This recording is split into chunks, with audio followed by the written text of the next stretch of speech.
It would be the largest takeover of an American company by Chinese buyer. Smithfield Foods, a Virginia ham maker, is on the verge of being bought by Shanghai. The price almost $5 billion, but the sale faces heavy scrutiny. CBS News contributor and analyst Mellody Hobson is in Chicago. Mellody, good morning. So the question is, why is China buying? Why is Smithfield selling? And would anybody fail to turn down that kind of offer? Well, that's exactly right, Charlie. The price is right, 31% over where the stock was currently trading. So it's a good deal for Smithfield. On the other side, for Shanghai, they need the food. I mean, that's a bottom line. China is the biggest consumer of pork in the world.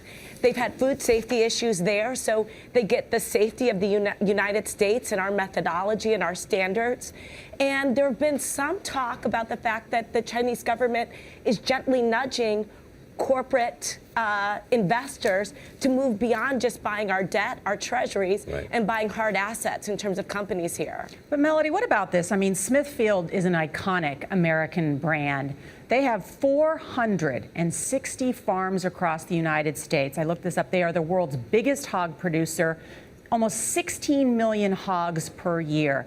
Aren't there some concerns about having a Chinese company in charge of this American agricultural product? I actually don't think so, because here the issue is they are not importing pork to America. They're taking our pork and exporting it to their country. So there's no issue there. Now, that doesn't mean this will be a done deal, because this still has to get through a very tough regulatory environment.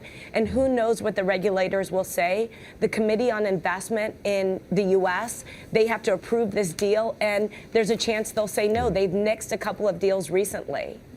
Mellody Hobson, thank you. You know, Charlie, one of the interesting things in the Wall Street Journal today, they point out that this company that health inspectors had discovered, clenbuterol, which is a food additive banned in China and the U.S. It makes the pigs grow bigger, but it really has some adverse effects in Americans. So you hear a number of senators, like Senator Grassley in Iowa, who has a lot of hog farmers there, raising concerns about whether this should go through. It's a good deal for Wall Street. It's a good deal for Smithfield. But and also there's a precedent from congressional outrage stopping the buying of an American company. In that case, it was an oil company. Exactly.